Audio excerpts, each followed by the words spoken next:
He's the one drinking beer. I'm drinking water. 2 touchdowns a game? Yes, in the game.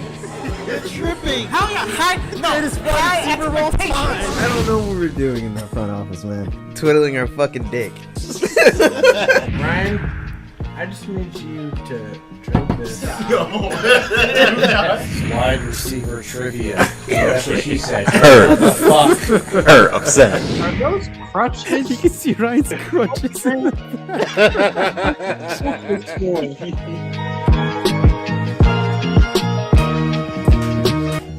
What is going on, folks? Welcome back to your favorite show on the internet. After further review, episode 197. I'm your co-host, Jalen Brown.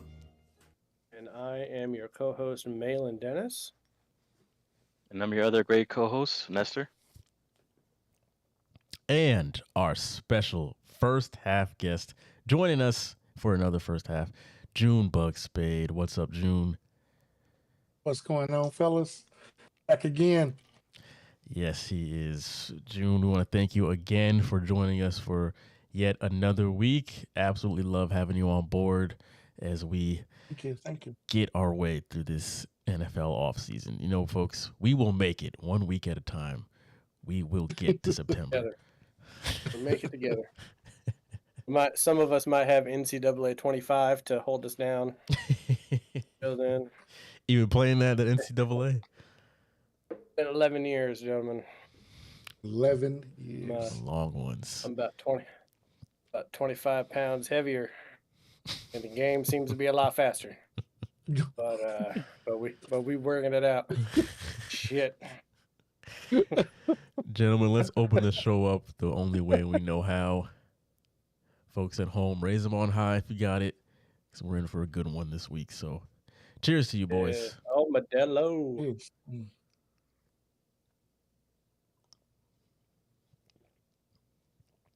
Lost Estella sponsorship, so. This guy's offered me an apartment in Juarez, so. Hey, Modelo's moving up in U.S. sales, man. Oh, yeah. They are doing It's very well. becoming America's favorite beer. I will say this. Modelo Amber. That's a good Yes. one. I don't like the normal Modelo Special, but that Modelo Amber. Very good. That can hit in the pinch. I love Modelo. I love Modelo making micheladas. That's the best. It's the best beer for micheladas is a Modelo. Very nice. Nestor, I figured I'd give you at least a minute here to Argentina winning Copa America. Did you want to speak on that at all? I'll leave the most part for the what's up with that, but so G Money can kind of chime in. But I'm so happy, man. Like I was so stressed on Sunday, and then they had to delay the game because all the fans were rushing in without tickets. Like it was, I have never seen that. Like they were sneaking through the vents, and like It's on some Among Us kids were shit. being thrown into the ground, and then they just act like nothing happened. Like Shakira at halftime for 15 minutes. It's not the Super Bowl. You can't do it. It's not the same thing. You can't. Yeah. You can't make soccer players wait for longer than 15 minutes because then their muscles, it's a completely different sport. And then everybody started getting injured. Messi's ankle got to like the size of Shaq's head. It is destroyed. So, yeah, but we won. I'm so happy. I had to get a New Jersey, and this is a problem because every time they win, I have to get a New Jersey, and now it's just I don't know. That's the new one. Well, they made it's funny. They made another one right after I bought this one. They announced like, oh, we're making a new one with the 3 cups, the badge of the 3 cups. I'm like, you fuckers. Yeah, you gotta spend more money. Adidas is gonna get you them 3 stripes. Yep. This is making all this money off of Argentina and Messi. It's ridiculous. That's what they do best. Folks at home, if you're new to the show, this is a NBA and NFL podcast. You missed the summer of Copa and Euro Cup, so that comes once every 4 years. But usually it's NBA, it's NFL. So if you want to subscribe, keep up with everything within the off season as we get closer and closer to the start of NFL kickoff. Be sure to do that because we are bringing you divisional breakdowns in the meantime of every single team's record, what they're going to win, what they're going to lose, who's making the playoffs, who's not making the playoffs. We're breaking that all down over the next several weeks. So, yes. Let's hop into the AFC North. That's what we're going to start off with this week. This is always a very, very tough division, very entertaining division. This never seems to let anybody down. Last year, it did finish Ravens 1, Browns 2, Steelers 3, Bengals 4, with those first three teams all making the playoffs, which is still odd to say out loud, but that did happen.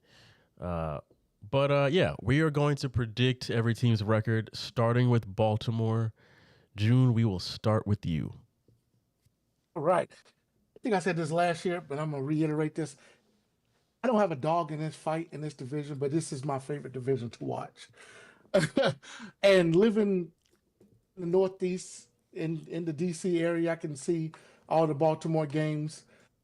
And this is just a great division from top to bottom.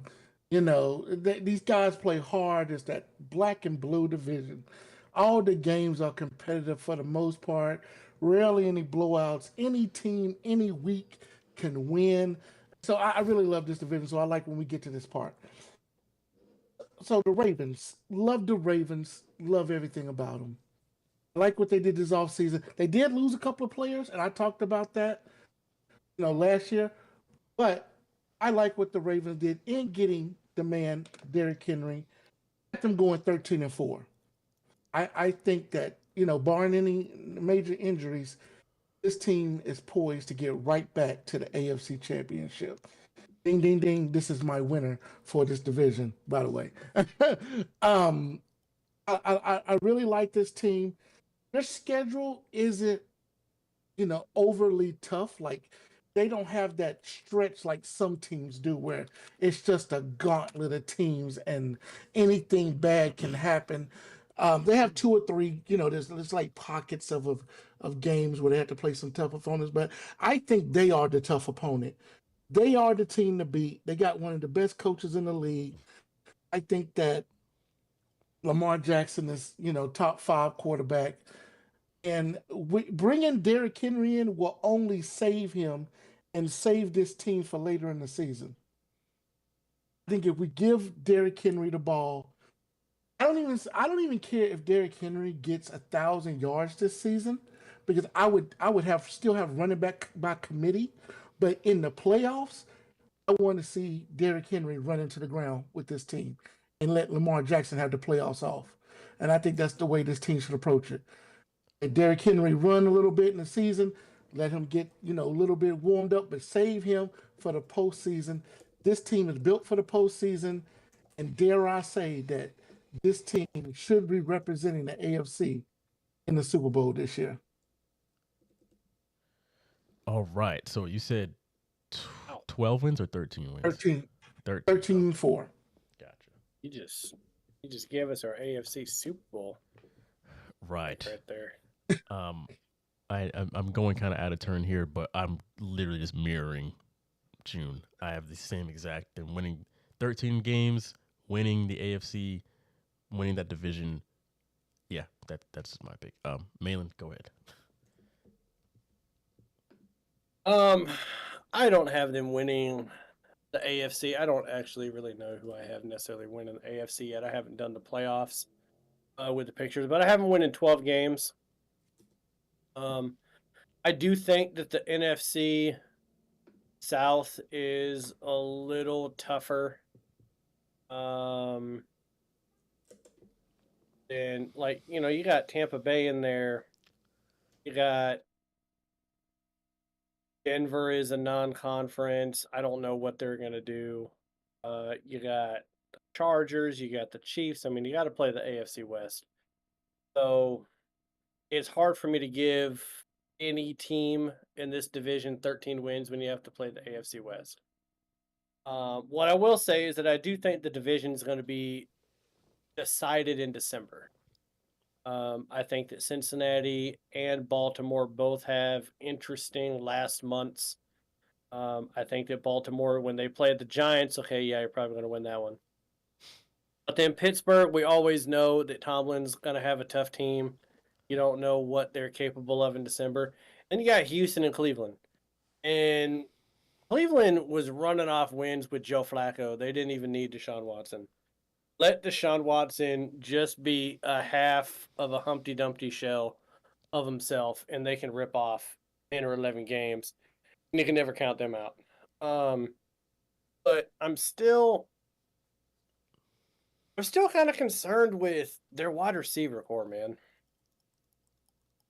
Like, you got Zay Flowers, Bateman, Nelson Aguilar. Zay Flowers came on great. Bateman wasn't bad. Aguilar, you know all about Aguilar, Jalen. You'd be better off the rest of your life if we never mentioned Aguilar's name. Amen. And I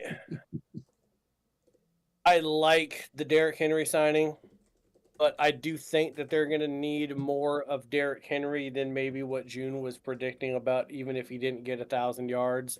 I think they're going to need a little bit more out of him to be able to get to 12 to 13 wins just in this division. Like, they need to be able to run the ball. They lost some of their backs to free agency. They had by the running back by committee last year.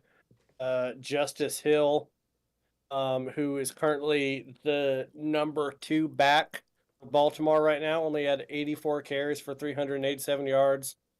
I mean, that's not a lot of touches. I know that. So it just, yeah. Fantasy. So it just, That man was passed around. As much as I like the additions that they've made, and I know that Derrick Henry was a big splash, I don't really know that they did enough at the skill position, and I'm not sure that Lamar Jackson is good enough in clutch to make the teammates around him better like Patrick Mahomes is. We've already seen that Josh Allen struggles with that in the playoffs. Lamar Jackson has struggled with that in the playoffs. And I think that I like what June said. Hey, if you can save Derrick Henry and get him into the playoffs and just run him roughshod and use him and save Lamar Jackson, that's great. But I think Lamar Jackson's got too much of an ego. And Lamar Jackson, for his own legacy, needs to prove that he can get things done too. And if they end up going to a Super Bowl and winning because Derrick Henry goes on this tear, that's not going to do anything for Lamar Jackson. So, like, you got to show up in those big moments, and I'm not 100% sure that Lamar Jackson can necessarily do that yet. He hasn't shown me he has. I think he's like the Dak Prescott of the AFC. He gets all this regular season shit done, but he's not really getting it done in the playoffs when it matters most. So, 12 wins is what I'm going to give him, and but they should be a big player. All right, Nestor. Yeah, I agree with all of that. How many playoff games has Lamar won? 1, I think. Yeah. So Wow. I just think maybe 2. Yeah, it's one. maybe or 2. two. I think it might be 1, but I have them at 12-5. I see them winning their division. The problem is once they get out of that, there's just too much competition for me. For them, he's never been to an AFC playoffs. Championship game. Right.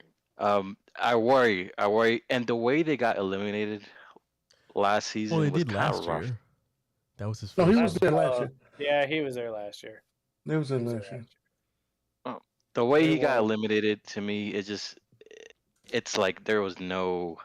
It's not the same way as like for example, I hate to go back to that team, but like the way Green Bay got eliminated, where it's like, wow, they actually made a deep run into the playoffs, and there's a lot going for them in the future. But this team is like, this is what we got. This is the best we have, and we got shut the fuck down. Like it was like we were nothing.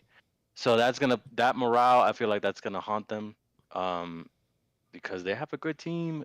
They're gonna win the division, like I said, but the problem is once they get to the playoffs.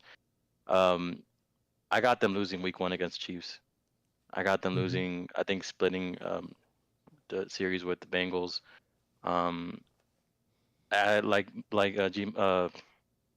Like June said, their schedule doesn't seem like overly difficult or too easy. It's kind of a decent schedule.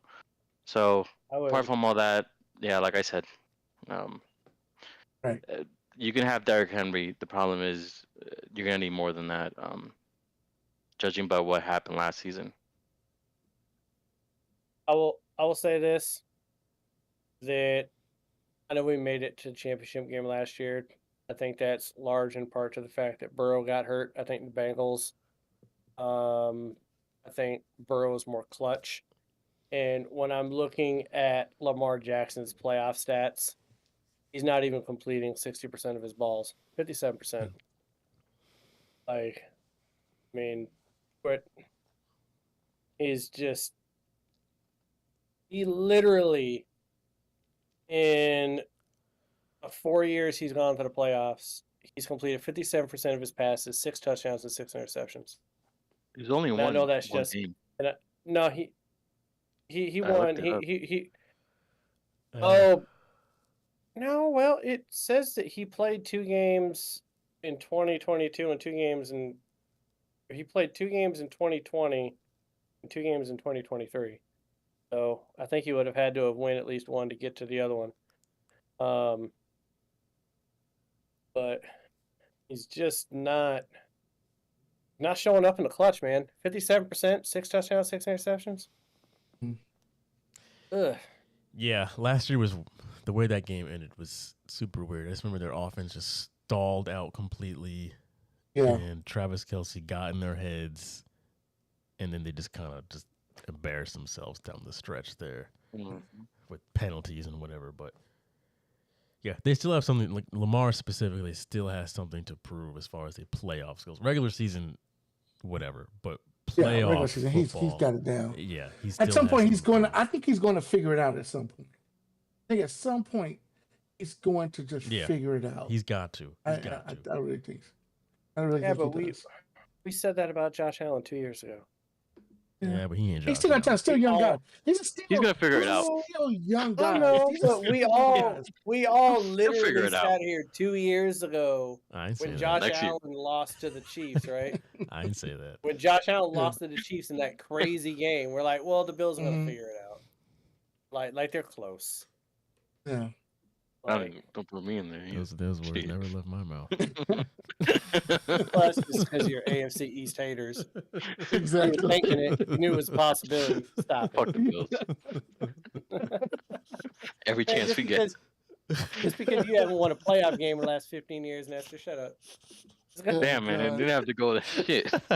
Damn. Just dug him right up. There's only 3 teams that haven't won a playoff game in the last 15 years, and Nestor's team's one of them. God damn. I think he's in This there year. with the Raiders and somebody else. The We'll Browns figure it have out. won a playoff game in the last 15 years. And God. the Dolphins We'll figure it haven't. out this year. We'll figure it out. Two will figure it out. Hey, man. All right, let's move on to Cleveland. You can go ahead, June. Cleveland, they're gonna bring back Mr. Massage himself. Deshaun's coming back. I got this team going 8-9. Just because they got a tough schedule, and I was looking at that today. Matter of fact, I've been looking at their schedule since Monday, and I tried to get them to 10 wins. They just got a tough schedule. I mean, you start your season off with the Cowboys and the Jaguars, 2 established teams. You got the Cowboys coming in. The Cowboys are pretty decent in the regular season, and then the Jaguars, it's just tough to go down to Jacksonville and win, especially early in the season when they're all healthy. They got a break in the middle, with the Giants, the Raiders, and the Commanders. Then they start hitting it. Trying to find this hard schedule. Yeah, well, no, they start hitting. You got the Eagles, then you got at the Eagles versus the Bengals versus the Ravens. That you're starting to get tripped up right there. But then I want to go to them ending the season This is the end of the season for them. This is December. This is December. They go to the Broncos, and the Broncos are, you don't know what the Broncos are, but you know that that stadium, that time of year, is scary to go to. Okay, we've seen many teams go up there in December, and the Broncos will have like 7 wins and just whip somebody's butt. You know what I mean? Like what happened? What happened? But they go. You look at this. They go at the Broncos, at the Steelers versus the Chiefs, at the Bengals versus the Dolphins, and at the Ravens. I mean, that's why I got them going 8-9. I told you, I looked at the schedule all week long, and I said, I can't get them past 8 wins because the last end of that season is just so tough. They have to, if they want to make the playoffs, they're gonna have to they're gonna have to come into the month of December with only 2 losses. 1 to 2 losses. And that's going to be impossible. Yeah, I really do believe that those are all losses. I truly believe that. So I got him going 8-9. That's why I got him at this season. And Mr. Massage, he'll probably give up halfway through the season anyway. All right. Malin, what are the Mr. Massage-led Browns doing this year? Who's the Browns' backup quarterback? Oh, God. Jameis Winston. Yes, Famous sir. Jameis. We got Lobster's Tutty right there. That's my guy, 30 for 30 with the ESPN. He's looking for his own special. Yeah, he's getting jealous. We can't have I think this season is really largely going to come down to one player and whether or not that player is healthy, Jalen. That's Chubb. It's not even Deshaun Watson. Okay. Chubb. I think the way Deshaun Watson's playing right now, Jameis Winston isn't really that bad considering. They did get Jared Judy. So you pair him with Amari Cooper. That's not a bad duo wide receiver. If you can get Chubb healthy, all right, you just protect that football. You can win some games. I got them winning 9 games. Got them winning 9. I do agree that stretch down there it's rough when you get to December. But what is Pittsburgh going to be playing for with Russell Wilson and Justin Fields at quarterback? I don't know. How healthy is Miami going to be? I'm sorry, Nestor. I don't know how many wins y'all going to rack up before then. You might just start freaking resting people at that point. I don't know. Like the second to last game of the year. But even without Deshaun Watson and even without Nick Chubb, that defense was stellar last year. And that team was in games that they really had no business being in winning games. They had no business winning with Joe Flacco out there. So I think that coaching staff does a great job. I think that defense is great. And I think that defense is going to keep them in a lot of games and frustrate a lot of people. So some of these games that we're looking out there that should be losses, they're going to sneak out a few of those.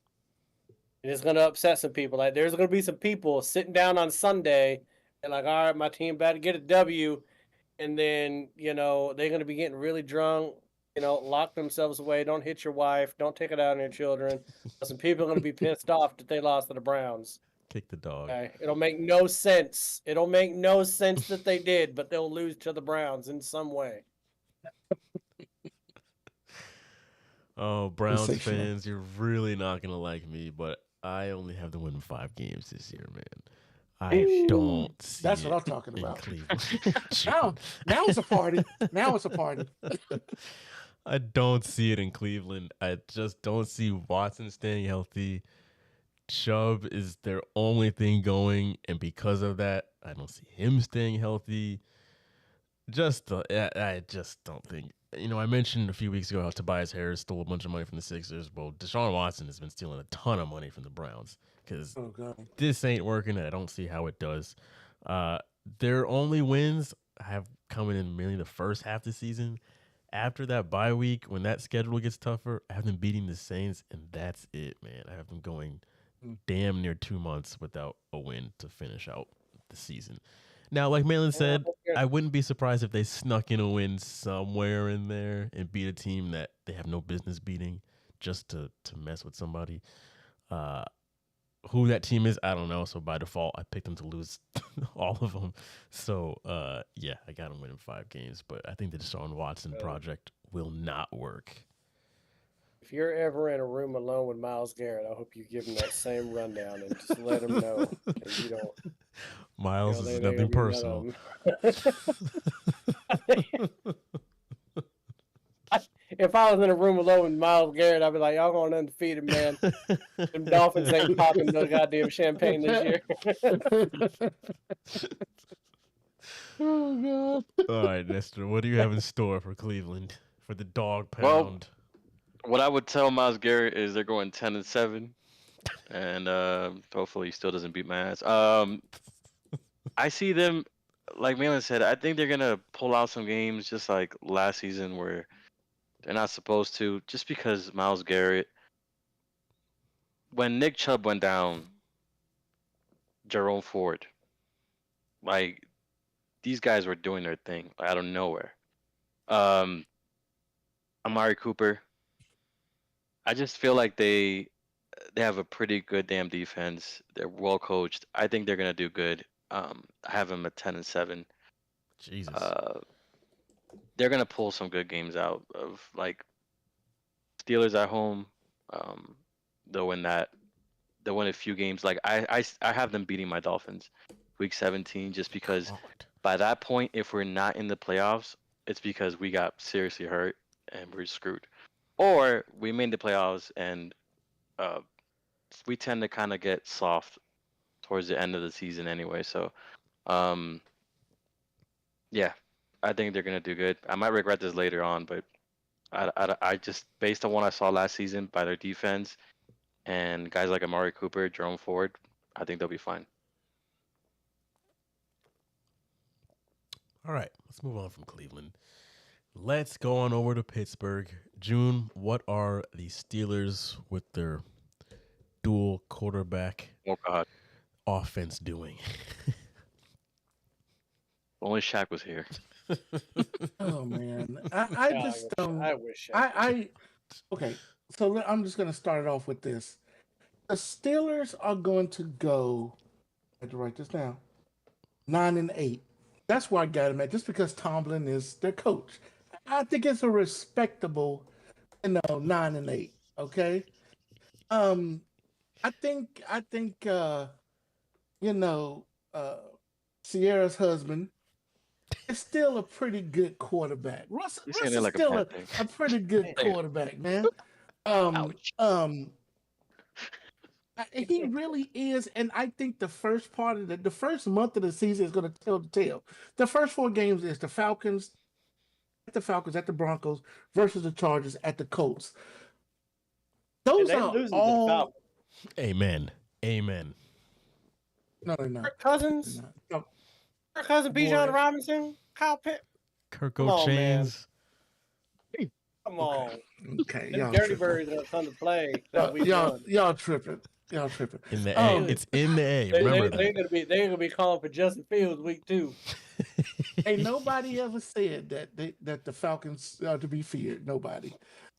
Just you wait. But if Tomlin can get through those first 4 games unscathed, if he can get through the first month, I think he can eke out 5 more wins by the end of the season and make it to 9-8. Will they make the playoffs?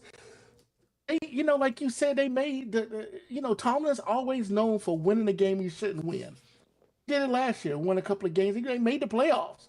I mean, they were 10-7. They made the playoffs. Now, was that because the Bengals were down? Or was it because they had good coaching? I don't know. I don't know which one it was. Okay, so I don't know, but I think this is a decent team. I think that they can win some games. The last 3 games of the season is not going to be easy. The Ravens versus the Chiefs versus the Bengals, or actually the last 4 because they got the Eagles in there too. But I do have them beating the Eagles. I have them going and upsetting the Eagles on the road. I like that. I just feel like they could that was a team that could do it. So, uh, I don't know. I got them going 9-8. It's a good honest prediction for that team because it's Tomlin. That was a very Steelers pick at 9-8. That was you channeled your Sorry. inner Shaq there.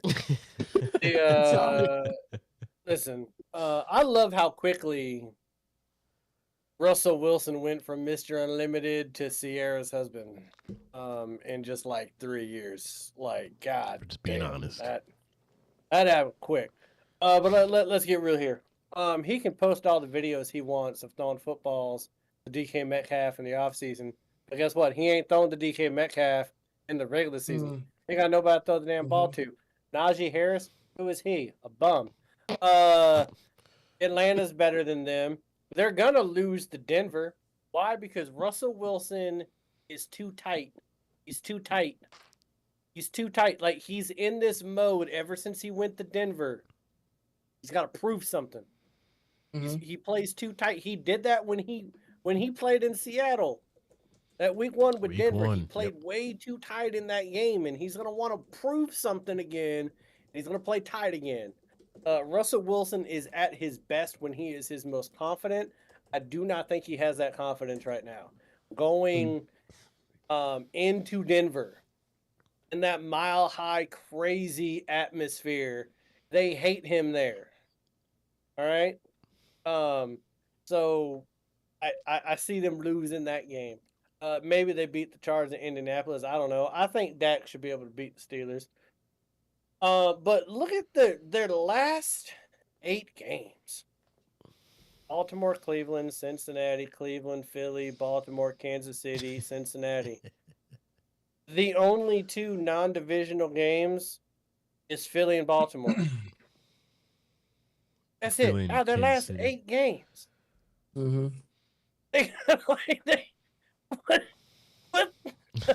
like that's tough, man. That is tough. So TJ Watt's been getting hurt. He's been missing a few games every year lately. So got him winning 6 games.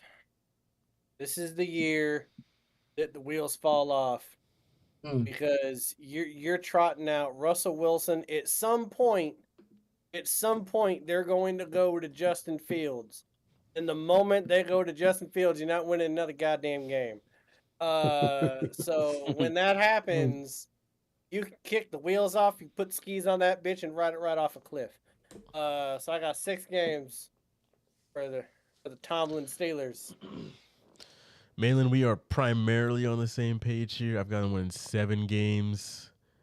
I just have them beating the Broncos in week 2. But I think it'll be a fluke because I have them losing to Indianapolis 2 weeks later. So I think they'll they'll lose to Atlanta to start off their season because Kirk changed and the Falcons. But they'll rip off 2 wins in a row and give some kind of false hope against a Denver team and an LA team that's still trying to figure it out.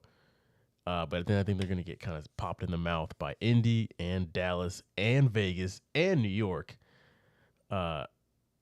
Yeah, and then Makeup game against the Giants. Right, They get like 2 bye weeks in a row. Exactly. Yeah, but the second half of the season, that's 3. Right. But then that 8 games. So yeah, I've got them winning seven games. Like you said, Malin, we're gonna see Fields at some point, without a doubt. They basically got both these 2 guys for a box of graham crackers and some Tang. Come on, and you're paying more money to Fields. Yeah, we're gonna see him. It's just a matter of when, not if. So yeah, I've got him winning 7 games. I would like to think this is the end of the Tomlin era, and they're just gonna have to figure this out. But Sierra's husband, Justin Fields, and George Pickens is not enough. I don't get it in Pittsburgh. I don't get it. So 7 wins. Go ahead, Nestor. For me, the only reason I don't have them winning 7 games or less is because the coaching and in part TJ Watt. Besides that, they're gonna struggle. I have them at 8 and 9. I mean, they're not gonna struggle that much considering how I don't know inconsistent I think they'll be. But I have them losing against Denver. I have them pulling off a win week 1 just because it's week 1 and it just teams get struggle to settle and it's like the first week, that shock factor.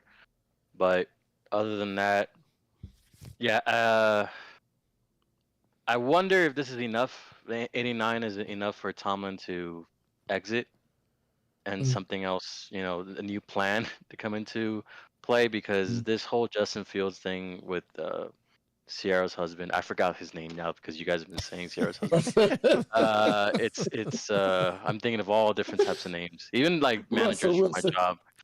Okay. Russell Westbrook. Yeah, I think Westbrook is gonna have a tough time throwing the ball.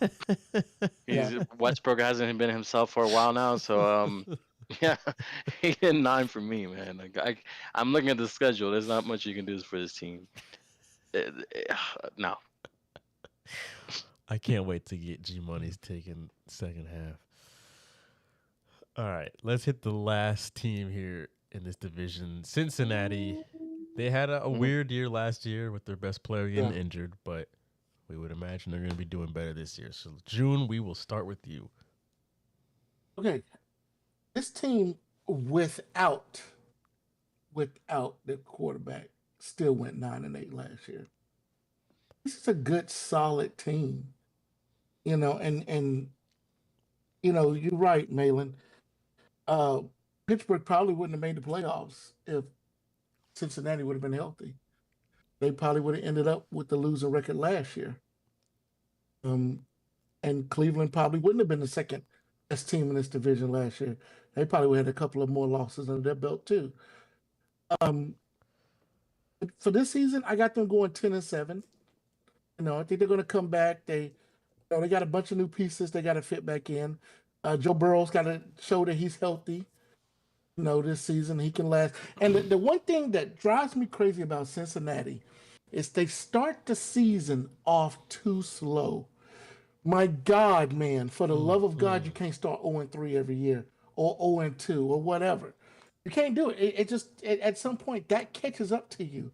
It catches up to you, and then you start winning at the end, but that puts a lot of strain on your team. While other teams are resting at the end, you're still having to play, and you're huffing and puffing at the end.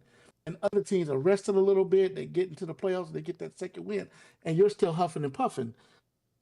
But they got to start off quick. But I think with their schedule, they had a couple of spots in here where they was going to have a little bit of tough time with a few of these games, and I think the end of the season they got it pretty easy. They got 2 home games, 2 away games. The 2 away games is Tennessee and Pittsburgh. 2 home games is Cleveland and Denver. So I think they can get away with that.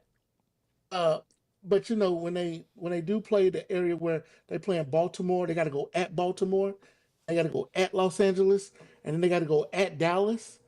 That's a pretty tough stretch for this team, and so they got to turn it around. So that's why I got them going 10-7 because those are 3 teams that could really just beat them, and I can see them having to take a wild card to get into the playoffs. I think they're going to be a playoff team, but I think they're going to be a wild card team. So I got them at 10-7.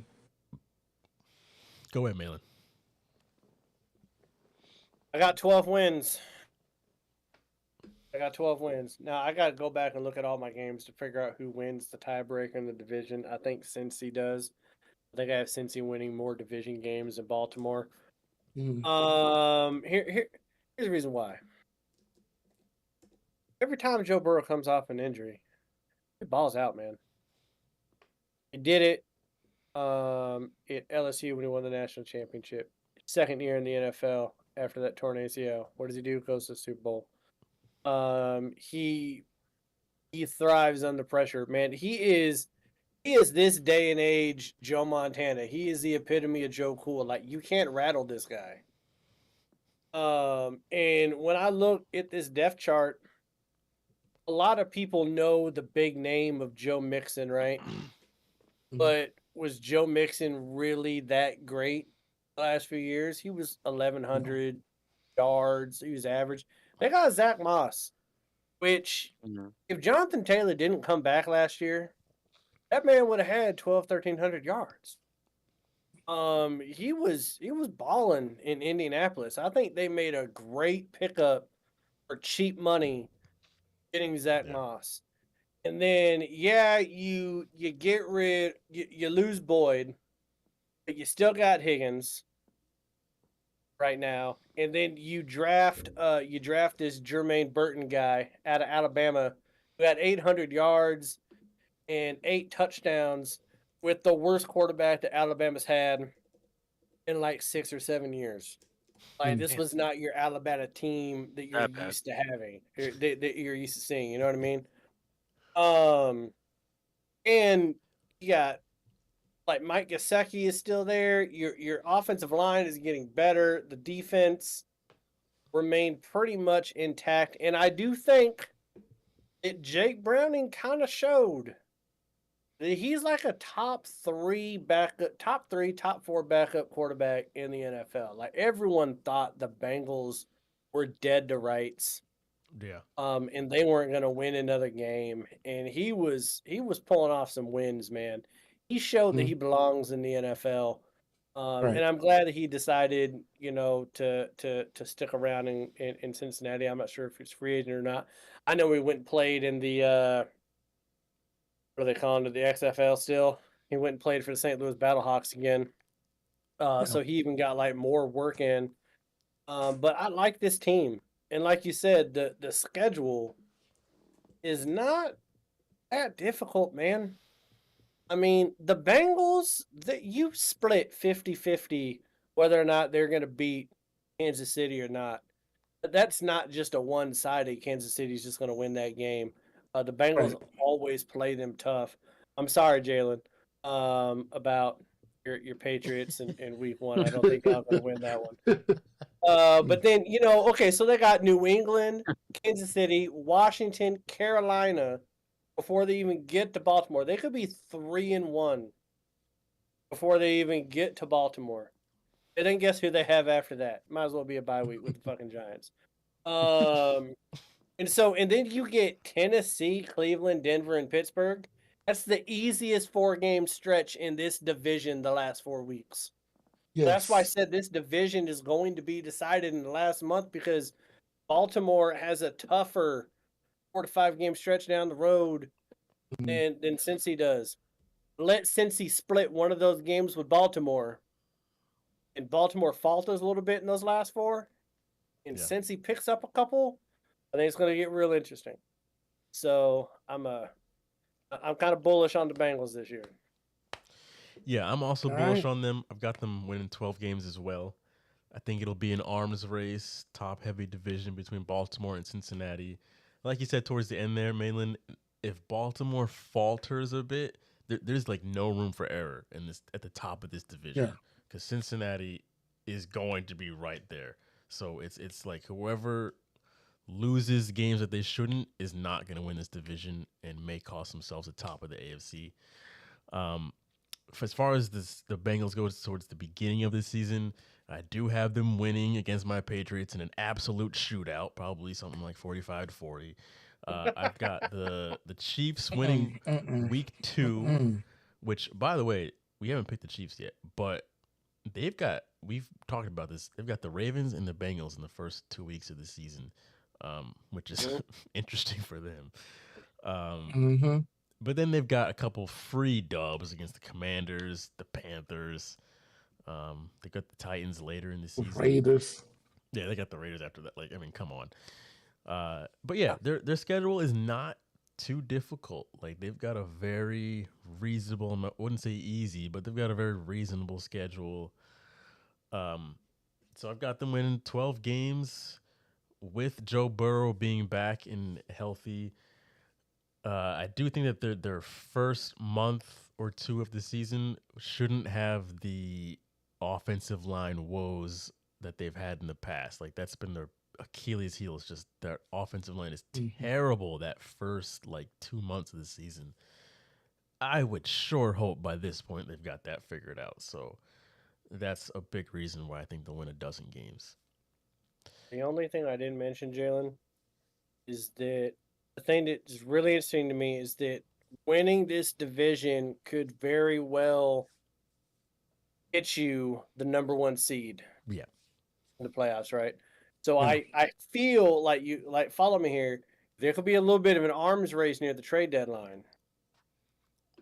Like if Baltimore and Cincy are rolling, the trade deadline is November 5th. They play November 7th. So whoever wins that first week is going to be big, but Cincy then, they play the Giants, Cleveland, Philly, and the Raiders. I don't think we think Philly is going to be the same Philly team. Like if they start ripping off some wins, even if they lose to Baltimore, they both could be in play for like some free or some big trade pieces to try to get them over the hump. So when we're going into the second half of the stretch, the roster that we're seeing now on the Ravens and Bengals could look a little bit different. They could add a piece or try to add a piece to get them over the hump. And so I think it's very interesting that these two teams stop playing themselves after November 7th. Like they got to position themselves for down the stretch. Yeah. So it's gonna be an interesting 2 months after that. Nestor. Yeah, I got them winning.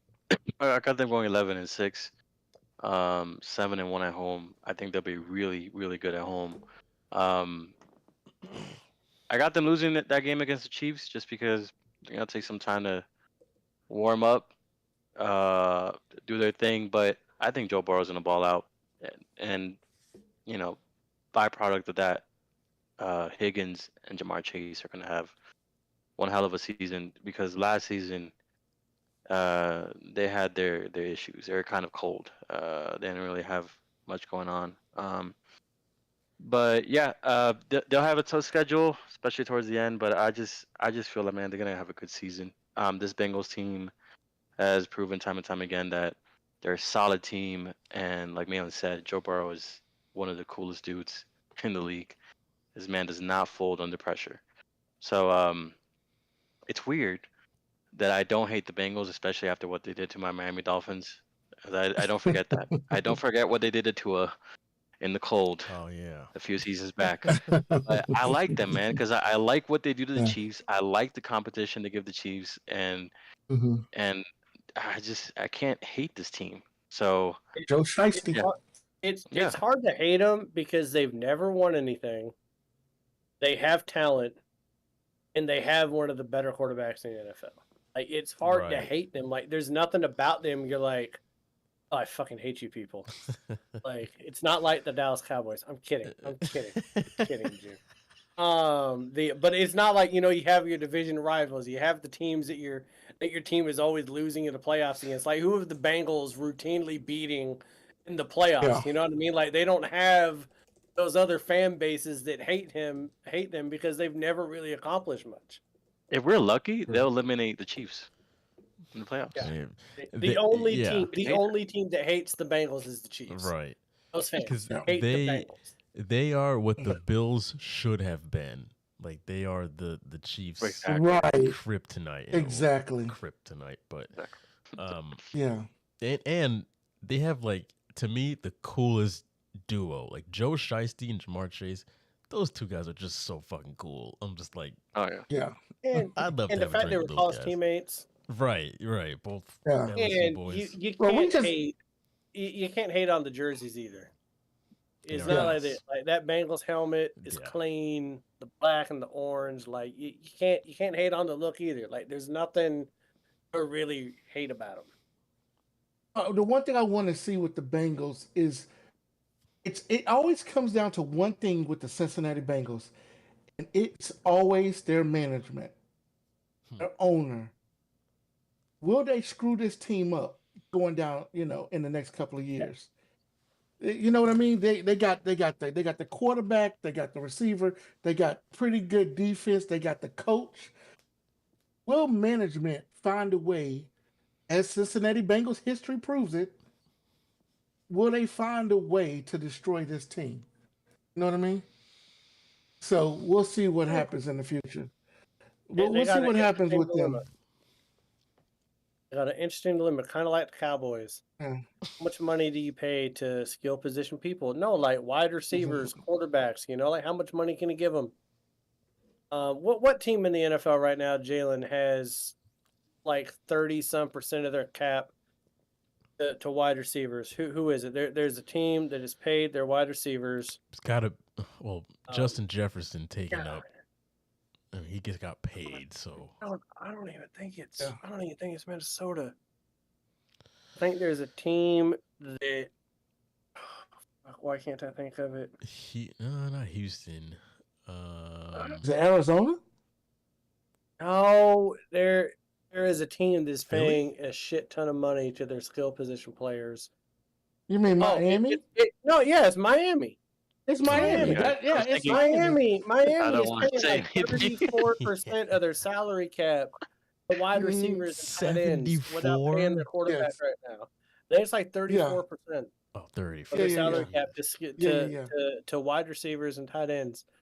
Wow. It's insane the amount of money they got built into that. And they can do it because they ain't paid Tua yet, but you're not going to be able to do it much longer. And so, like Cincinnati, they already paid their quarterback. Just like Dallas already paid their quarterback, you got to start. Like, does defense suffer? Seattle, when Seattle had all that money to pay out, they allowed the defensive and offensive line to suffer. Yeah. They can never protect the middle, and it cost them in playoff games down the stretch, and they were never the same. So you end up losing that depth. So it'll be interesting to see what that front office does. The salary cap has always been an interesting thing, and people always say, how come the Cowboys hadn't won a Super Bowl in 29 years, right? I'm going to tell you why for the first 10 years. But I'm going to give you one of the biggest reasons after the... so you think that... You remember that team, the last team that won a Super Bowl, right? Superstars. That team was loaded, okay? Well, did you know about the Dallas Cowboys? Did you know that Aikman, Emmett, and Michael Irvin was still getting paid into the 2010s? Did you know that? What? No. Goddamn. Because they had a Bobby Bonilla. Yes, because contract for the Mets. Because he kept putting money to the back end of their contracts. He kept taking money from them and putting it to the back end of their contract. So you got to understand, salary cap will destroy your team. San Francisco did the same thing.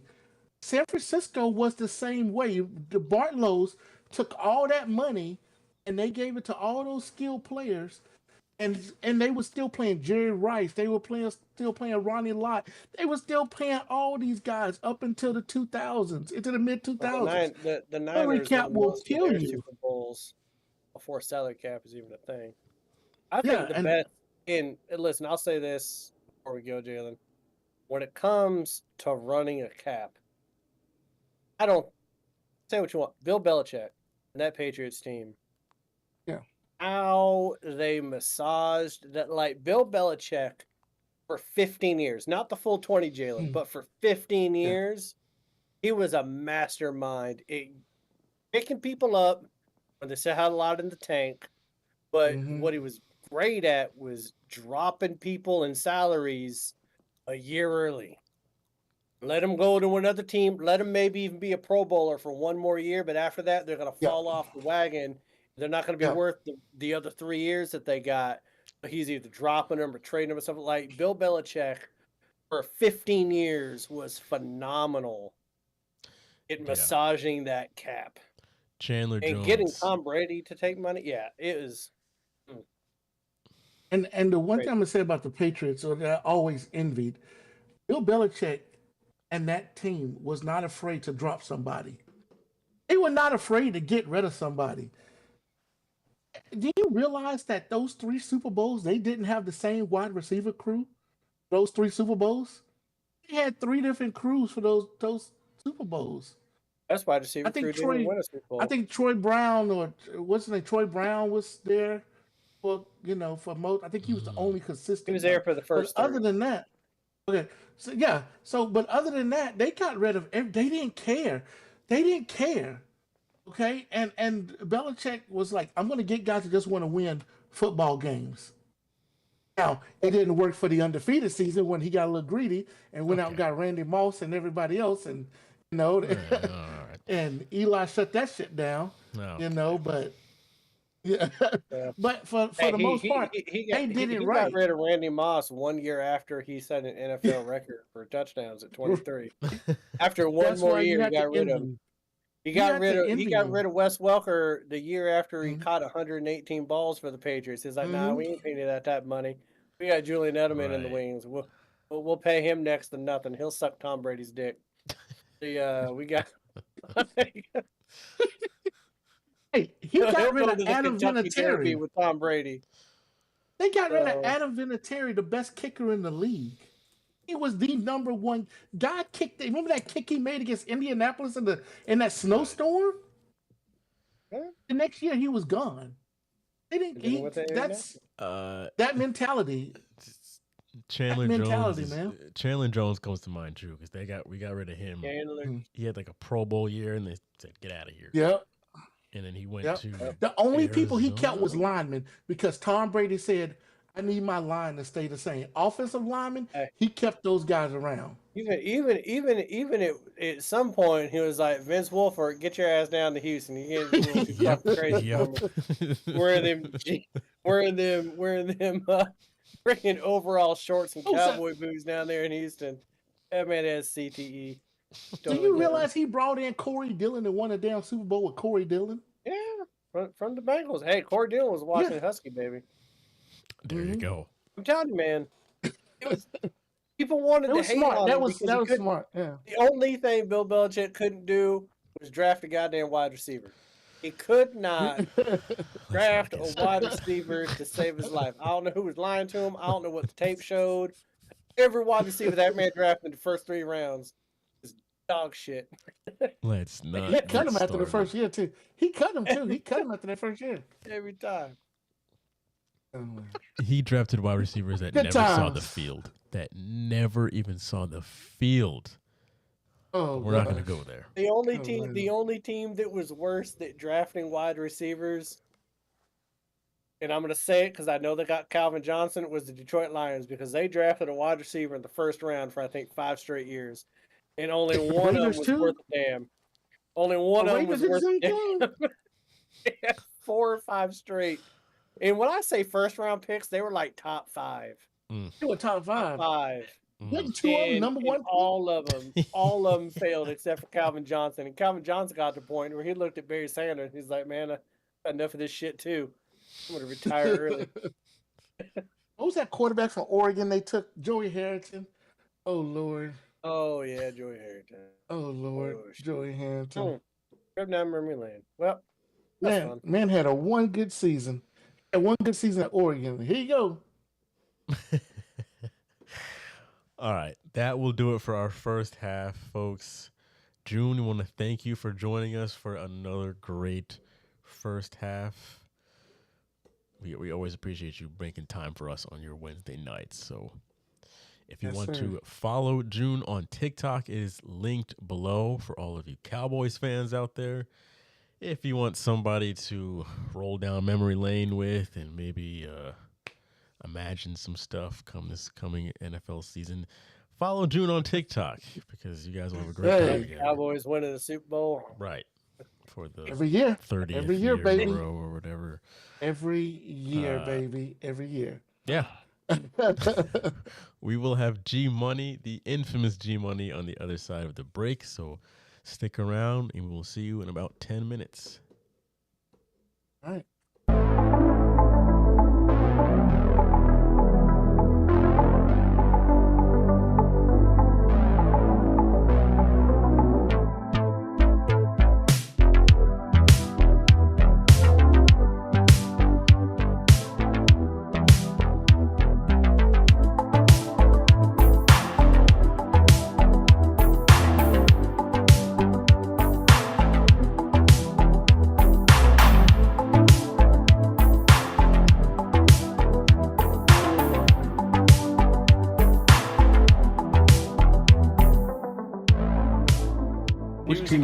AFC North this year. I find it hard to believe that the Ravens are not going to run it back. Still got L-Jack, they still got Mark Andrews, Hollywood Brown still there, and they added in Derrick Henry. Come on, man. They're going to be able to run away with it like they did last year. But in the end, I still think the Ravens will edge out everybody else and just barely come out on top. What is your response to those who are saying that you're trying to take a shortcut to a championship? Nothing in this league is easy. There's no shortcuts. Starting at forward, 6'9" from Texas, number 35, Kevin Durant. He actually got his start.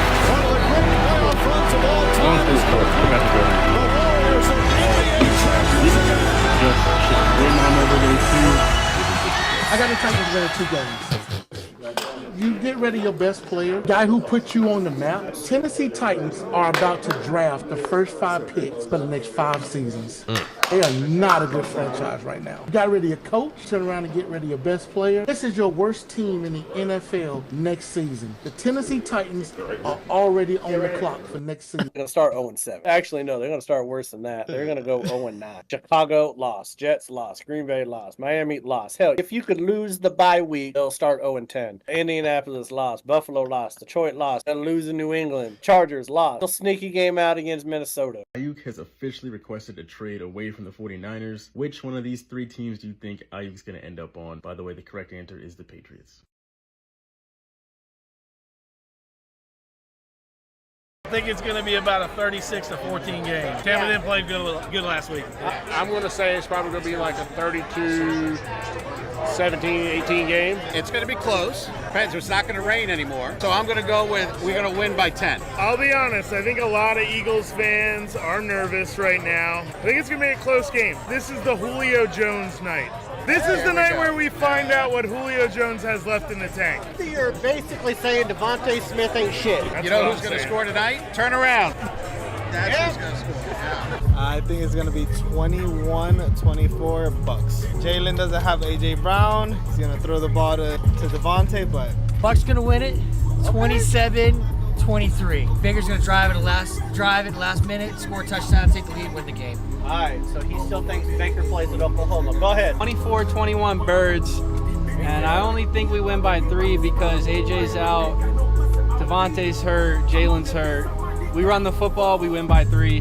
We go destroy the Lions when AJ comes back. 28-17 Eagles all Did day. you know AFR is also on Spotify and Apple Podcasts? Click the first link in the description below to listen to the most recent episode of the show. He won the chip. Right. You want to see what his trophy He whooped my ass. Yeah, look at this bad boy. That's tight. We got some. Very nice. A couple of bad drafts, but you know, the waiver wire. Yeah, man. You were He was clutch. on it. Yeah. Like thank Taylor for being friends without him. Let's go for the repeat. We do a sports podcast. Okay.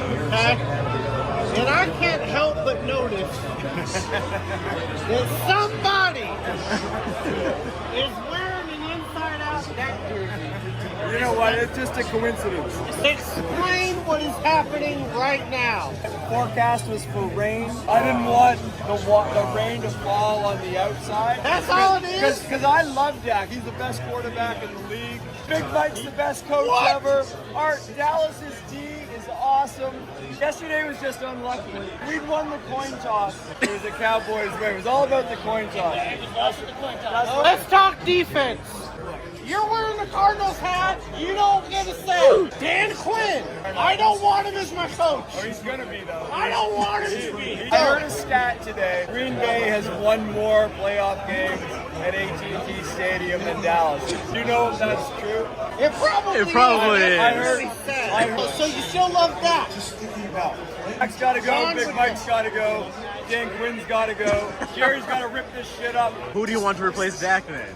Don't say Russell Wilson. I was going to just ask you, would you trade Russell Wilson straight up for Dak? No! I wouldn't either now. You went Browns to Bills? No, I was a Buffalo fan and a Cleveland fan. No. They were in different leagues when I was Well, they were all in the AFC. Oh, okay. We're not here, guys.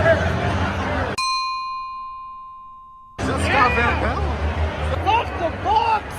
Awesome! Go fucking Eagles! Fuck you! Hold on, ramparts we watch of the free. We celebrate Dr. Who's legacy. I hate you so much. Alright, go with the sniper. There is so much man on man. You feeling good, man? I ain't worried, man. I'm gonna tell him the truth. We not worried. We go score in this drive. Okay. Baker Mayfield for game. His name is Baker Mayfield. Okay. The nigga got 80.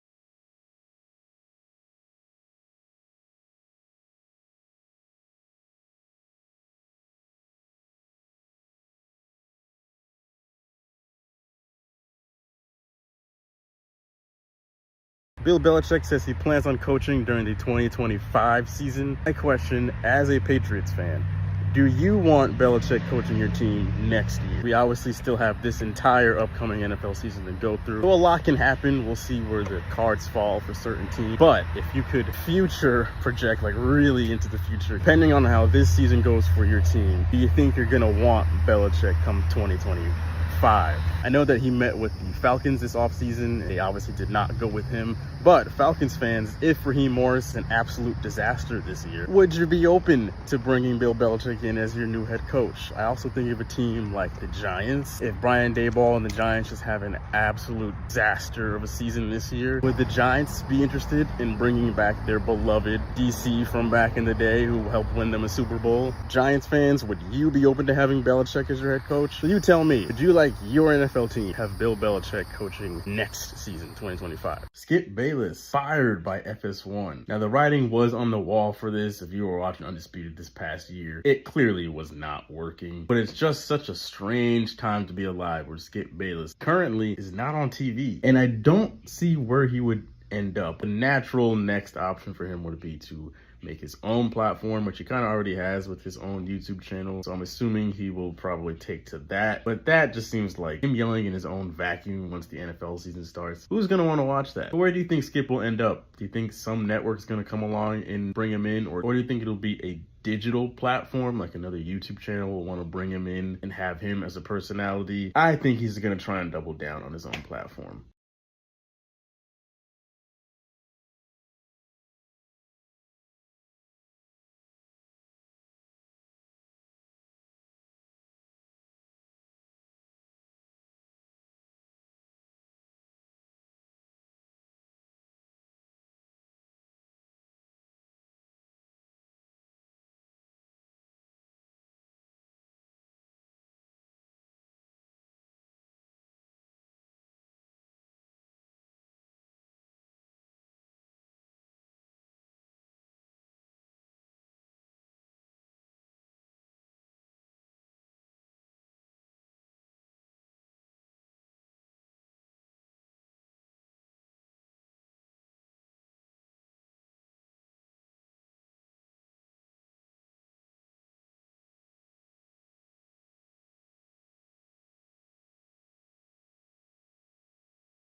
Welcome back, folks. Welcome back to your favorite show on the internet, episode 197 of AFR. We have the one, the only G Money joining us yet again. G Money, what's going on?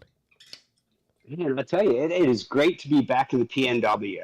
As you all know, last week we were in Vegas, and this is episode 197. That's pretty much what the temperature was there. It's like walking on the face of the sun. It was hot. It was real hot. And I was listening to people in the elevator complaining about burning the soles of their feet. I'm like, you're all dumbasses. And if it's 120 outside, that cement's about 165. Why don't you just put some gasoline on your feet and light them on fire? My feet are hot. They burn. No shit. No shit. Be a new Vegas. But yeah. But hey, back. Everything's good. Left a winner. Malin, who didn't even go, became a winner. A winner? I did. Yeah. So $100 night. That's a good night. Yeah. That was a damn good night. We did better than England. Okay. Damn. We did, but I'm not sad about that because I had that discussion before. How their back line plays. They didn't play well in the group stage, and they didn't play well after that. And Southgate stepped down before he was fired. They'll probably land up hiring. My guess would be the coach of the under-20s, because he won the Euro last year with his group. So anybody else think that's my guess. Was way too calm, saying he wasn't sad, like he just put a hit out on the former manager of England, and he was about to feel real happy. There's something we don't know. That bitch is dead. There's something I think we're about to read something on the news. If it was, I bet he's dead right now. But because of Trump and Biden, we're not reading about it on the news right now. He's page 7 of the New York Times, but he's probably already dead. G-Money already had him off. I mean, I understand there might be something about witness protection and everything, but I don't know. Folks, let's open up the second half of the show with our second half shot or cheers, whatever you're doing. He's done with the Modelo. You reverted. Oh, water. G-Money's detoxing. Yeah, I had to promise my liver that I wouldn't abuse it for like a week.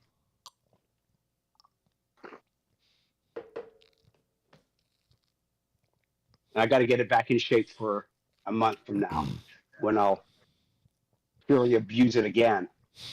Right. Or we're going about to Vegas. You know what's bad when you're making promises to your liver. That's actually pretty routine. Do you have a date already picked out for your next Vegas trip? Yeah, it's we're going 18th of August. We're heading up there. Yeah. No, hold on. 18th of August, you'll be in Vegas. Yeah. Yeah. Yeah. We'll talk after the show. Oh shit! Jalen's gonna be in Vegas. I'm gonna be able to see you guys. Go down, people. All right. Oh man. About to happen, people. Y'all about to hangover highlights of Jalen running down the strip.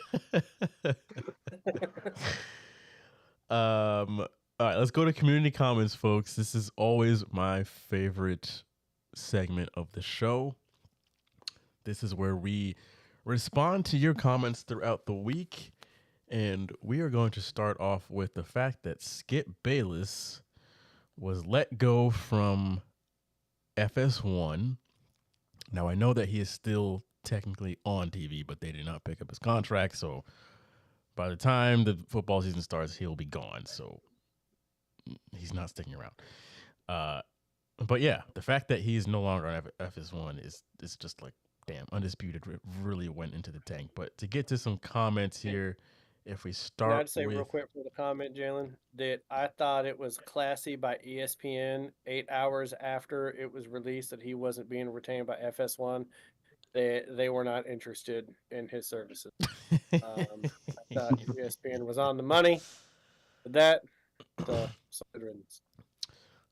Anthony says he wasn't fired. They're not picking up his contract. If they'd fired him, he'd be off the air. I don't think he gets a new show, though. Todd says he will just start his own podcast, which someone replied and said he already has one. Kegs, maybe he goes back to ESPN. I know him and Shannon got their issues, but he put Shannon on, so maybe he'll vouch for him. Plus, him, Shannon, and Stephen A. would be generational television. No. I said, what the fuck? Yeah. I had to reply to that one. I said I just can't see why ESPN would want him back. El Chifo I'd says, rather watch people helping rhinos with constipation than see those three television show together. El Chifo says, good, he's a jackass. And then Johnny says, about time, my brother. Guy has been a narcissistic jerk forever. So, no one was exactly sad that he was gone. He messed up the last 2 years, man. Yeah. Like, he was outside of, I think, Colin Cowherd.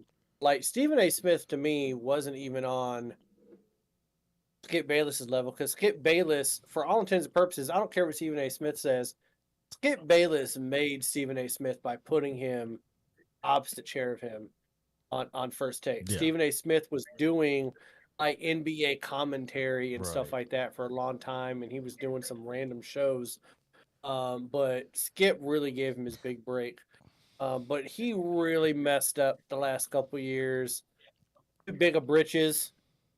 Thought he was bigger than the sports he was commenting on. Started getting personal with Shannon Sharp. And I think it was who's the guy that faked his death in Buffalo? What was that guy's name? DeMar Hamlin. Yeah, DeMar Hamlin. That's when it really went off the rails with him and Shannon Sharp. I forget what was said, but that's when their relationship really deteriorated, was what happened following that, I believe. I think he said some off-color stuff like I do, but I'm not sitting opposite chair Shannon Sharp. And if I was sitting opposite chair Shannon Sharp, I'd be scared as shit. He's got, his wrist is bigger than my goddamn head. So yeah. But I don't know where he's going to end up. He could do his own podcast, but he's not Pat McAfee. Right. He does have his own YouTube channel where he's kind of been doing his. I don't really follow him like that, so it's whatever. There was one more comment I forgot to read. It's on YouTube. From Rico, just real Tampa, Florida, 1986. Shout out to Rico, a native Tampa. Oh, Rico. He says, I think he's done on a national stage. He had a good run. I was watching Skip when I was 16 back in 2003. He overstayed his welcome, in my opinion. Do you think he gets another national shot? I can't see it happening. He showed his, in a way, he showed his ass this past year and a half, 2 years. He's what, 74 years old, 71, 74 years old? Like, he's in his 70s. 72. He doesn't look it. 72, yeah. Like, he's old. Damn. Yeah. Older than me, and I'm old. Yeah, I can't. I think he'll just revert back to his own channel and shout into the void to himself. Because he'll probably have Lil Wayne come on his show because him and Lil Wayne have that weird relationship. But you know who I think he's going to end up like? You know the name Jason Whitlock? Yep. He's going to end up like Jason Whitlock. I think he's going to start commenting on shit outside of sports. And he's going to start doing some crazy stuff. Jason Whitlock does some crazy shit, people. I think he's going to become that type. And the weird thing is like he's not the only one from FS1. Like Marcellus Wiley, I thought was a great on-air talent that was no longer with FS1 last year. When they broke him and Acho up, I was like, what the hell, man? Like, I loved watching Marcellus Wiley. So it really looks like the two mainstays you got, Stephen A. Smith and Colin Cowherd. Yeah. Nick Wright is an unfortunate third. But I kind of feel like that's what we got. Speaking of Marcellus Wiley, he now has his own YouTube channel where he talks on sports. And he's doing really well. Like, he has just about as many subscribers as Skip has in about half the amount of time. So he's doing really well. And the crazy thing is, a decade ago, we had Marcellus Wiley and Colin Cowherd running Sports Nation on ESPN. And that was the funniest fucking show I had ever seen. I forget who the woman was something Beetle. She was a Spurs fan with blonde hair. Michelle I Beadle. forget her name. Michelle Beadle, but that was a great show. Sports Nation, Yeah. come on, man. Any better, Sports Nation? Well, actually, PTI. PTI, yeah. That's the gold standard. Let's go to the next video, which was Brandon Ayuk requesting a trade away from San Francisco. On TikTok, we've got our usual suspects at the top here. We've got Frank. Shout out to Frank. Won't happen, but I'd love to see him return to Phoenix, where he played college ball. Nestor says Commanders holding a welcoming party for Ayuk, letting him choose their new team name. I don't remember doing that. June says first option Patriots. June. Second option Panthers. Third option Commanders. Next person says Patriots can give him the most money. Steph Curry says, this is my list. I think he will go Steelers 1, Patriots 2, Panthers 3. Andrew says the correct answer is the 49ers because they'll pay him next year the same way they did Debo. I don't think you understood the question, Andrew, but last person says Low. The Patriots already got denied. All right, Low, thank you. All right. So, yeah, Brandon Ayuk requested that trade officially yesterday or day before. Yeah, you guys have any thoughts on Ayuk wanting out of San Francisco after him not getting the contract he wanted? I do think that New England would be the best trade partner, and I don't mean this to be mean, Jalen, but if you trade Brandon Ayuk to the Patriots right now, you're going to get 2 first-round picks, right? You're probably going to still get a top 10 pick on a first-round pick. Yeah. I'm sorry. I don't mean to be mean. Washington is one of those that I don't know where they're going to end up in the draft pick because I don't know what Jaden McDaniels is going to do his first year. They still got a couple good skill position people. Defense is, rough shot or whatever. But I don't know.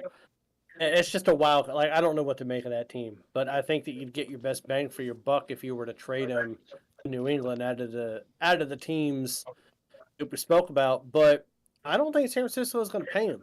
Yeah. I don't think they have the money to pay him because they need to pay the defensive people too.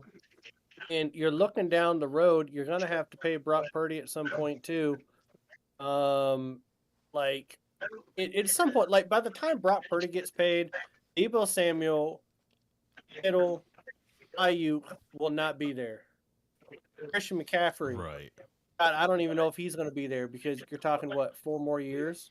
Or right. No, 3 years because he was an undrafted, right? No, he was the last pick in the draft. And he becomes, and it'll be next year. Not 3 years from now, it's next year. Yeah, next year that they're going to have to make this choice. How can you pay all that money to Samuel, Ayuk, Christian McCaffrey, and Brock Purdy, yet you still got all your defense you got to sign? Right. So, right. This is what happens when you have a lot of talent on your team. Not everybody gets paid, and some people have to go elsewhere to get paid. So what they can do, what they probably will do, is he's still on a contract. This is what they picked up his 5th-year option, so he's under contract for this year. They can tag him next year and trade him. They don't have this. There's nothing that says they have to trade him this year. They don't have to at all, unless someone gives them such a deal that they can't say no to. They don't have to. They're like, nope, we'll just keep him, and then next year we'll tag him, and then trade him. Do you think he'll sit out? You think he's dumb enough to do that? I can see that. I know it's the only leverage that players have, but every player that sat out the last 10 years, they've never come back the same. Yeah. Unfortunately, I can see that. Yeah, I can see that too. Well, I don't think it's very unfortunate at all. I think it should happen. I think he should. If you're going to sit out, do not come to New England next. Yeah, what's his salary this year? $15.4 million? Is that what he's getting right now for his 5th-year option? I think so. I think it's 12 to 15. So you're going to walk away from that. 15-2. So you walk away from that money with the idea that they'll trade you. And if the 49ers want to play hardball and don't trade you, you're still under contract for next year because that contract, that year does not disappear. I mean, if the team wants to play hardball, salary cap wise, that hurts them for this year. But I mean, if you're the owner, you're not paying out that money, so you know. And if he gets his contract, is he good enough to handle a double team if you don't have Kittle and you don't have Deebo Samuel? Because you're probably going to have to get rid of one or both of them because you still got to pay your defense again. Right. You're going to have to pay Brock. So yeah. All right, we got two more videos to get through pretty quickly here. So starting off with the fact that Patrick Beverley, no longer in the NBA, he is now in the Israeli League, playing for the something or other Tel Aviv, BC. Comments. He's gonna get so much shit. Comments as followed. I made a video saying that it's a good day. He's out of the NBA. Now if we could just get Draymond Green over there too, that'd be perfect. Just D'Angelo said Dylan Brooks too. Oh my God. And then Will Merritt said, Pat, the next 5 years are mine, Beverly. Last but not least, Blessed Soldier says, bro's wife got stupid bread. I think he'll be okay. Whoever is married to Patrick Beverley, God bless you, because that sounds like a roller coaster ride. I think that there is only one good thing that Hamas could do. I'm kidding. I'm not making that joke. I'm not making that joke. I'll start it, but I won't finish it. Yeah. Jalen's about to get a phone call now. I apologize. His phone's about to ring. Hey, Patrick Beverley, you go ahead and ball out over there in the Middle East. You do what you do in Israel, man. I didn't even know they had a basketball league. What is Israel doing with a basketball league? Don't they have enough problems right now to focus on? Bombing hospitals and shit. What do we? You know what? They're like, you know what? We'll build this new stadium right about here. They tried to play ball under the Dome of the Rock. That's why Hamas is pissed. Yeah, I need to stop. I need to shut up. Let's hit the last video. Bill Belichick recently came out and stated that he plans on coaching next season, 2025. So I posed the question, who wants Bill Belichick as their coach in 2025? People in the comments on TikTok says, if the Eagles do bad again, Bill could be perfect. Then they got into an argument with him and somebody else. Somebody just named Patriot says, I wanted Mike. I don't know what that means, but all right. Jake says the Jets. OG says Dallas needs him bad. And then two people said he's done. So there's that. Dallas. That would be interesting. Jerry Jones and Bill Belichick. That can't happen, right? Belichick would kill Jerry Jones. No, it can't, because Belichick, regardless of what he says about not wanting the same power he had in New England, he wants that power. You go back and Jerry doesn't give up any power. That's why he and Jimmy Johnson didn't see eye to eye after the second Super Bowl. They were gone. That was it. Done. Finished. And Jerry holds a grudge. I mean, Jerry looks like the fucking crypt keeper. I mean, you see him, and I could just see him and Belichick, how they work or don't work.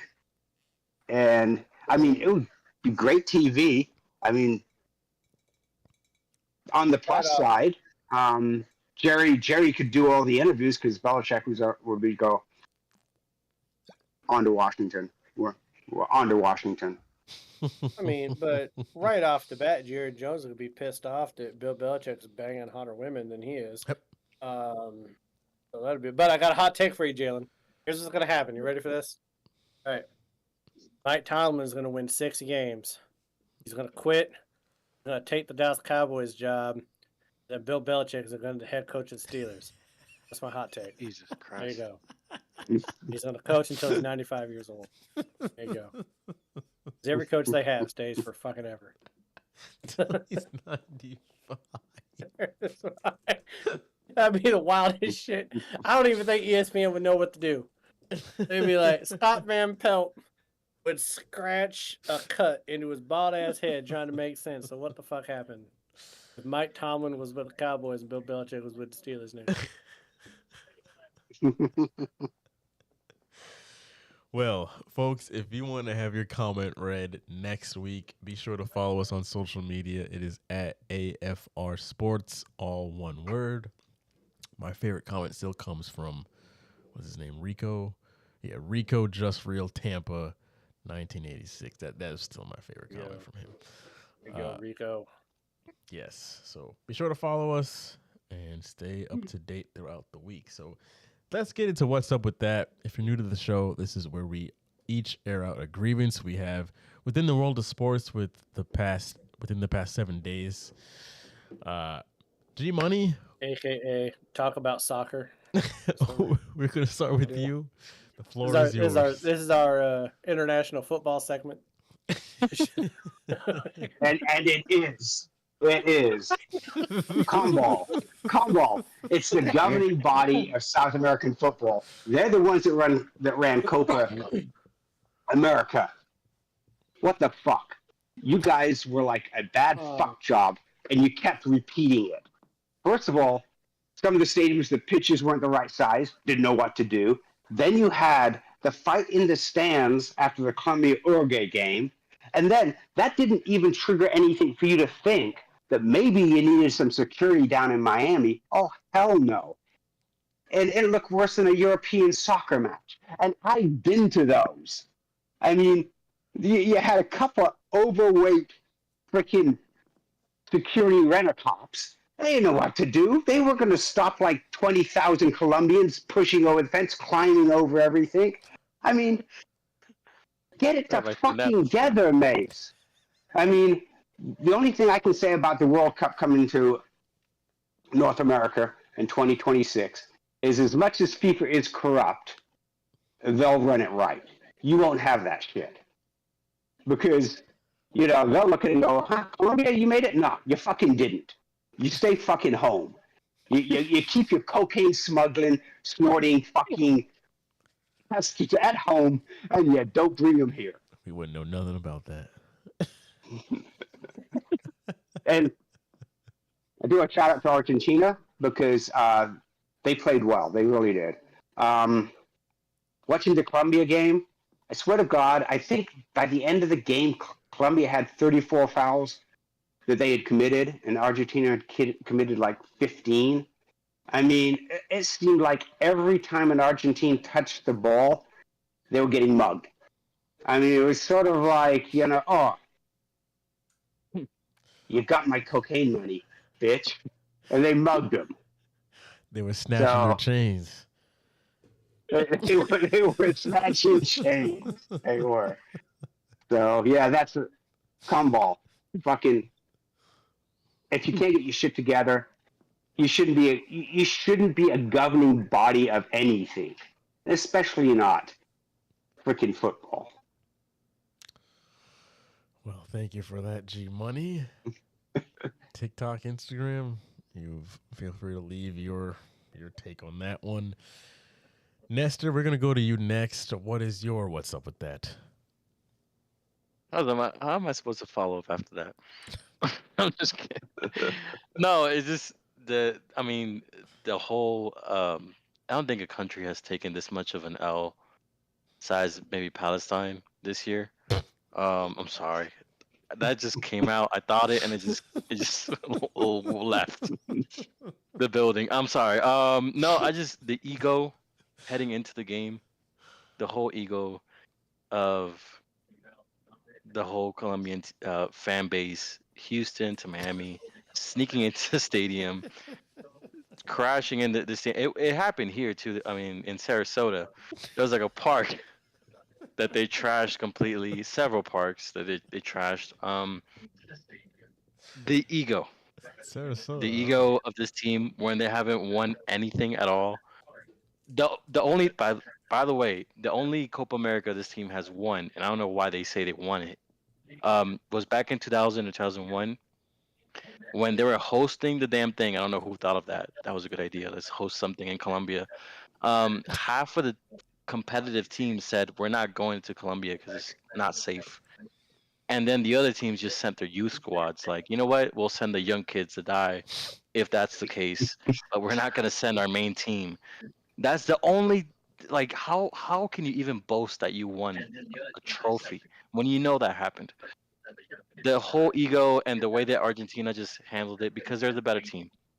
The way that they're trying to trash Argentina's reputation by saying, you know, they didn't rob anything. If you watch the game, it's the same thing that we see with like dynasties or really good teams. They kind of play decent, and then you think they're playing bad, and the other team is coming in with all this momentum. They handled the clock better. They handled every situation better. And when they had to score, they scored. Colombia missed every shot possible. They're just not a winning team. They're a losing team. And yeah, I'm very happy. Messi's ankle was swollen, like I said before, to the size of Shaq's head. But I think it was beautiful the way the coach said, you know what? I want these 3 guys in there. And those 3 guys that he subbed in were the guys that were involved in the goal, the winning goal. And one of those guys, he was like, you know what, Messi, I got you. Don't worry about it. He tackled the shit out of one Colombian player, got the ball back, passed it. That was it. So I'm actually wearing the jersey of the guy who scored. He plays for Inter Milan. So I have to buy another one because I just found out that they updated the jersey because they just won another trophy. But I'm happy, man. Like this country, that country, Colombia has taken such an L. My wife was pissed. My wife was incredibly pissed for a good 30 minutes. I thought I was gonna die, but she came into her senses, and I have to take this off in a few minutes. But I'm happy, man. I'm super happy that Argentina won because, man, all my other teams aren't doing so hot. So.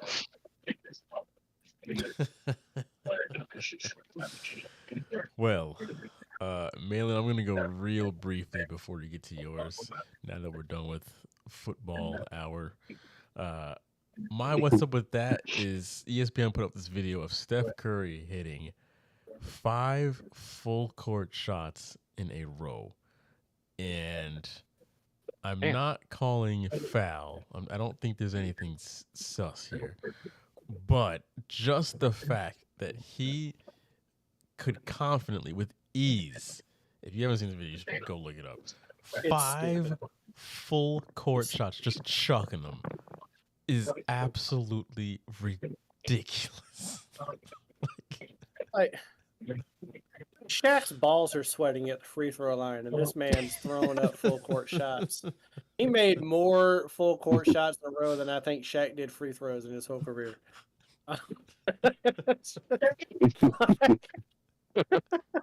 Totally true. Totally true. So I mean, in a row. Obviously, Shaq made more than 5 free throws, but I'm saying in a row. Right. If you are down to the Warriors by 3 and they have no timeouts left, that does not mean you don't pick them up full court, because this man is showing he's still dangerous, which is wild. Malin, go ahead. Oh, guess what? We're not done talking about football or soccer yet. Oh, boy. This is my what's up with that. Go ahead and talk about this scene in goddamn Miami, people. These fucking third world people. What are we doing? Colombian, Argentinians, whatever the fuck you call themselves. Like, the scene at that stadium made the U.S. pulling out of Vietnam look like a voting line in a senior citizen like retirement home. Like it made it look calm as shit. They're like, oh, January 6th, 2021, hold my fucking beer. Like AOC probably said that they probably tried to kill her. Like it was just fucking insane. The trash that they did at that stadium, man, just smashing out the glass of escalators. Like I'm not even talking about just jumping into the arena, just the destruction. Yeah. I'm like, can we have a little bit of fucking head of sense on our shoulders? Like, I get it. It's a third world country. Your water's dirty. You can't buy food. Like, whatever. But I know that sports is everything, but goddamn. Like, what are we doing? Like, it's just, it's embarrassing for a sport that is world renowned, the most popular sport in the world, for fans to continue to act like this. And when we're trying to grow the sport and the popularity in the United States, we got the World Cup coming in 2026. How many fucking escalators are going to get smashed out across the goddamn country because of these fucking people? So it's like, goddamn, man. But I got one more. Can we stop talking like the U.S. basketball team winning by 6 or 8 points is some big goddamn deal? Yeah. In these expeditions going into the Olympics, we should be thrashing these goddamn people. We had a 25, I think, point lead in the third quarter, and I think we won by 8. Was it 8? Might even be 6, but I think it was 8. It was and they're like, "Oh yeah, we showed them. We did." Like, come on, man. Like when we do shit like this, it makes all the young heads look really fucking stupid when they say that basketball players today are better than players like the Dream Team. Because the Dream Team wasn't losing to nobody. Like, they were just beating the shit out of everybody. And I know that it made the game more global, more people started playing basketball, but there was still a lot of really good international players back then. But the Dream Team was like, no, we're so much better than you. We'll beat you by 30 and we'll laugh about it. We'll put Larry Bird with his broken ass back and he'll hit 18 points and we'll beat you by 35. But we're celebrating beating teams in exhibitions by 8 points. Like, God damn it. Like, if I could take back that fucking helicopter crash, I'd put Kobe Bryant on that goddamn team, just start slapping the shit out of some people. Like, just come on, man. You're supposed to be the best players in the world, but all it shows to me is what the NBA is becoming. Is European ball, man. A lot of the best players that are coming into the NBA right now are European. Like, they are better in our own sport than we are. And they're still better at soccer. What the fuck are we doing? What the fuck are we doing? If I could pick a second, what's up with that? I don't mean to prolong the show, but the fact that Kawhi leaves, whatever, no surprise. They bring in Derek White instead of Jaylen Brown to replace him. That was not cool. That was crazy. I think that was a Nike thing because he's very outspoken against Nike. Right. I think Nike might have had a hand in that. But the fact that you had the Eastern Conference Finals MVP and you had the Finals MVP and then you chose the fourth best player on the roster instead of the guy that won the Finals MVP. But I will say, there's 3 Boston Celtics on the team right now. So, hey, just throwing that out there. And who the fuck is Jason Tatum's barber? Who the hell cut that man's hair? What? What happened? That's a travesty. His hair looks worse than Messi's ankle. That's saying something. He went back to his Duke days on that one. It's Trae Young's he went barber. Back to middle school. Yeah, nah. Trae Young needs a barber. He needs somebody to shave that goddamn mop. That's a tired ass mop. That's a mop that's mopped too many floors.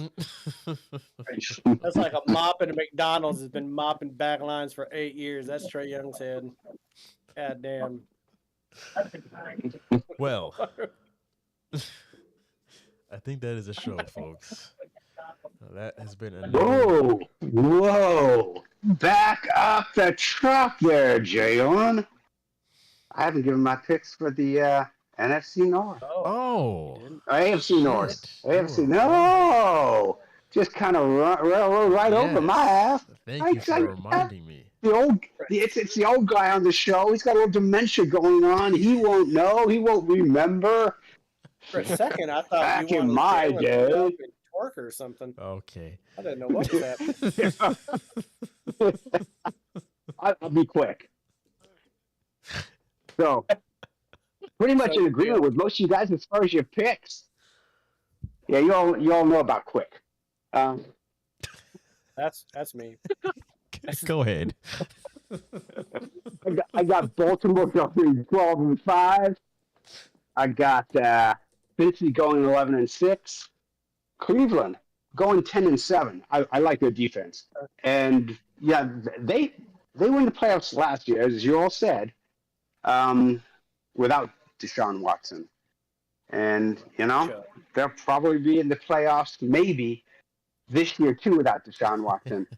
And Pittsburgh, I've got them going 10-7. It's the only division I think I have where everybody's a winner. And let's face it, with Pittsburgh, when was the last time Tomlin had a losing season? God. I thought never. It's got to happen at some point. Right. Not this year. Right. I'm so tired of that.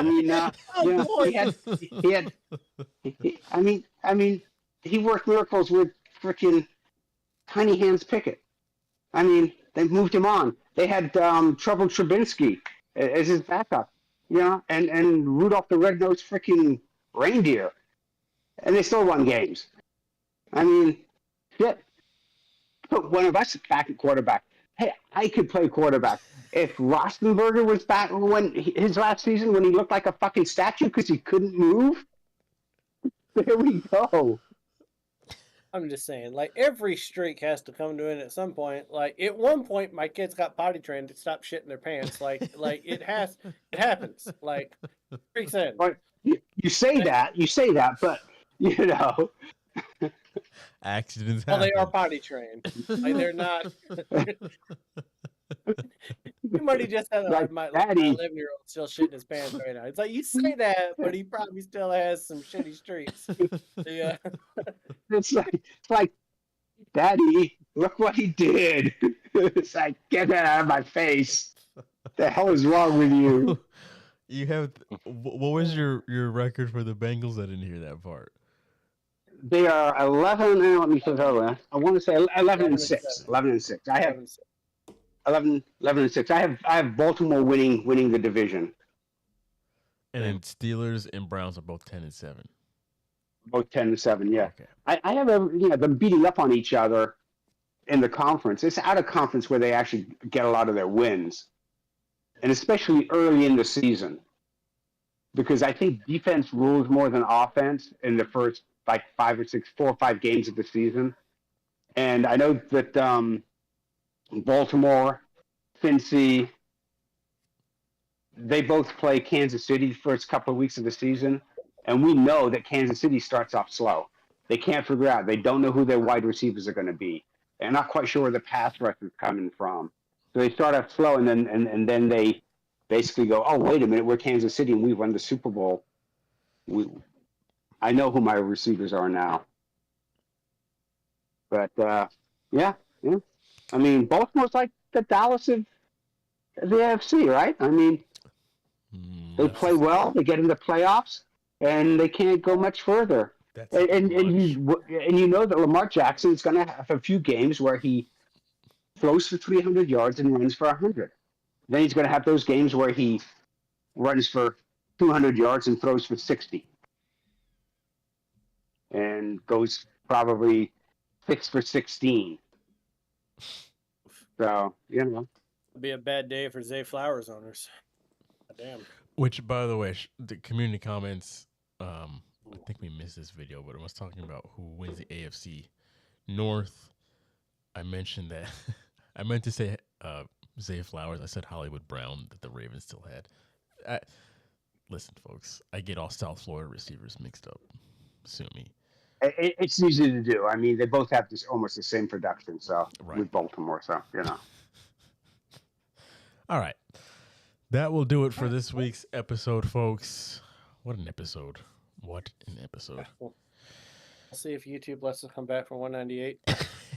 we had a range on this episode. Shout outs to June. Shout out to G Money for joining us for another episode. We're closing in on that 200 mark. We will have a very special episode once we hit that in 2 weeks. Yeah, anything else you guys want to mention before we wrap this up? Right. I mean, I'd say let's have a good week, but there's really nothing in sports going on except for the Open, and we don't. That's about it. That actually is starting in like 2 hours, I think. Yeah. 2 or 3 hours. I think it's 11 o'clock. That's time. Yeah, that's the only thing really this week that's going on. I'm watching some NBA Summer League, just because there's really not much else to watch. It's really cool that Bronny's building homes for the homeless. We need that.